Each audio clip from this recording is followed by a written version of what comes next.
Olá, pessoal. Nessa segunda parte da nossa aula 4, eu trago alguns exercícios resolvidos de fixação.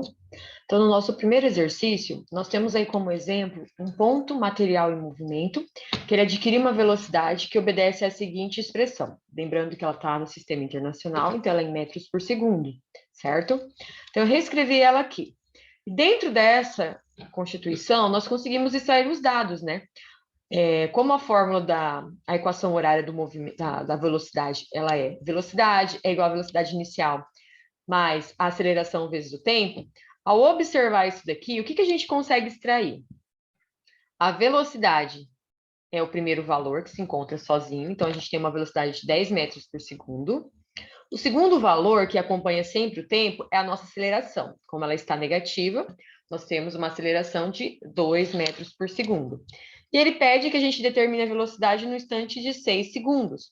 Então, a gente pega essa mesma função horária da velocidade e substitui o tempo de 6 segundos. Então, a gente vai ter 10 menos 2 vezes 6.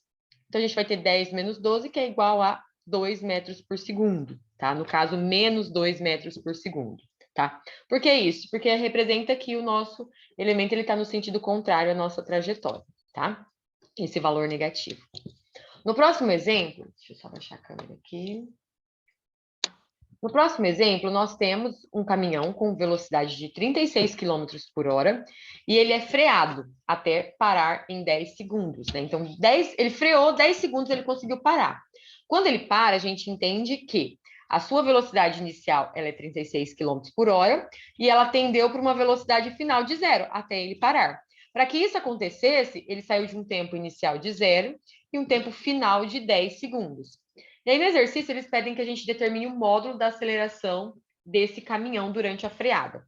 Toda vez que a gente utilizar o termo módulo da aceleração, independente da aceleração ser positiva ou negativa, a gente sempre apresenta o valor positivo dela. Tá? Então, quando for solicitado dessa forma para vocês, entendam que é sempre o valor positivo que o exercício está se referindo.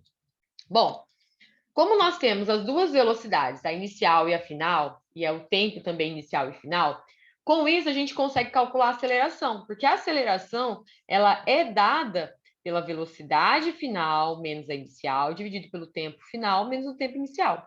Então a gente tem que a velocidade, nós tínhamos a velocidade de 36 menos 0, dividido por 0 menos 10. Então, dessa forma, a gente chega aí num módulo de 3,6 metros por segundo ao quadrado de aceleração, tá? Na 3, nós já temos uma outra condição, né? Nós temos uma partícula que ela se move com uma velocidade de 36 metros por segundo e uma aceleração de 5 metros por segundo ao quadrado. Ao final de quantos segundos a velocidade da partícula será de 85 metros por segundo?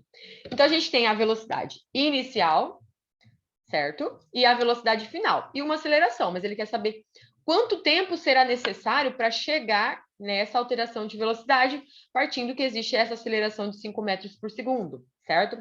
Então, a gente pega a função do movimento, né, da velocidade, e substitui os dados. Então, a final é 85 metros por segundo, a velocidade inicial de 35, a aceleração nós já temos, e aí, manipulando os dados, a gente descobre o tempo. Então, o 35 está desse lado, a gente vai passar para o outro lado, subtraindo. E deixar isolado aqui o nosso 5t. Então, nós vamos ter 50 é igual a 5t. Então, 50 dividido por 5 é igual a 10 segundos. Então, será necessário 10 segundos para que essa partícula saia de 35 metros por segundo e vá até 85 metros por segundo, partindo dessa aceleração. Nosso quarto exemplo... Ai, acabou pulando a página. Ele está ali embaixo. Nós temos essa função horária, no caso, ela é uma função horária de posição, né? E aí a gente vai determinar.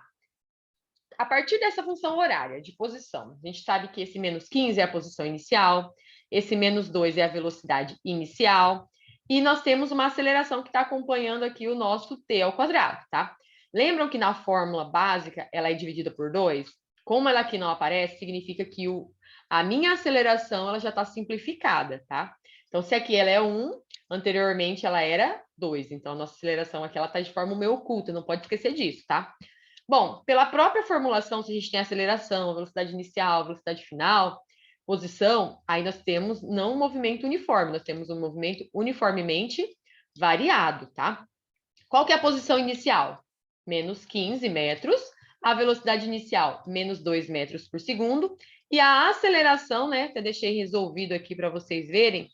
Quando a gente determinar a aceleração, a gente não pode esquecer, né? Que ela está oculta aqui, né, pessoal? Ela estando oculta, a gente precisa lembrar na hora de calcular ela. Então, é a aceleração vezes o t ao quadrado dividido por 2. Se ela está aparecendo 1 ali, então significa que já foi dividido por 2. Então, o valor da nossa aceleração é 2 metros por segundo. Bom, se eu tenho velocidade inicial, se eu tenho aceleração, nós conseguimos montar a função horária da velocidade, né? Então, substituindo os dados aqui, da velocidade inicial e a aceleração, a gente consegue montar a equação da velocidade, tá? E aí o exercício ainda ele pede o instante em que o móvel passa pela origem das posições. Bom, origem das posições significa o quê? A posição zero. Então, qual que é o tempo decorrente para que ele volte na posição zero? Então, a gente pega a nossa fórmula da posição, né, do movimento uniformemente variado, substitui que a posição final vai ser zero, e aí encontra o tempo. Só que nesse caso, pessoal, a gente caiu numa situação de uma função do segundo grau, né? Então, quando a gente tenta isolar aqui, a gente tem duas incógnitas, tem 2t e o t ao quadrado. Então, no caso, a gente precisa resolver por Bhaskara. Então, eu representei a fórmula aqui de Bhaskara, que x é igual menos b. Quem que é o b? Quem que é o a? Quem que é o c? Sempre nessa ordem. O elemento que estiver ao quadrado, ele é o a. O elemento que estiver acompanhado da incógnita é o b. E o sozinho vai ser o c. Então, a fórmula é menos b mais menos raiz de b ao quadrado menos 4 vezes a vezes c, dividido por 2 vezes o a. Então, o b, ele vale menos 2, só que a gente já tem o menos da fórmula, então a gente não pode esquecer, tá? Então, menos 2 mais menos raiz de b ao quadrado, então menos 2 ao quadrado, menos 4 vezes o 1, que é o que acompanha o t, e vezes o menos 15, que é o meu c, né? Dividido por 2 vezes o a, que vale 1. Resolvendo aqui, a gente encontra duas respostas para o x. Nesse caso, o x é o nosso tempo. Velocidade nós temos negativa, posição nós temos negativa, aceleração nós temos negativa. Mas no caso, pessoal, de tempo, não existe tempo negativo, tá? Ele é um valor positivo. Então, quando a gente resolve Bhaskara, a gente sempre tem duas respostas. Então, nesse caso aqui, a gente obteve duas respostas. Uma é igual a 5 e a outra igual a menos 3.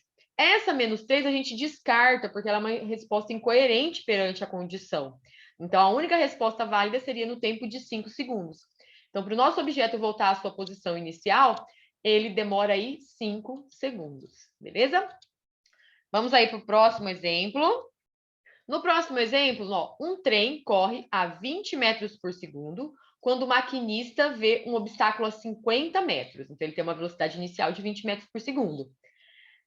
Ele vai ter uma desaceleração mínima em metros por segundo que deve ser dada ao trem para que não haja colisão. Então, assim, ele vai ter que desacelerar, ele vai ter que pisar no freio para que ele não bata nesses 50 metros, né?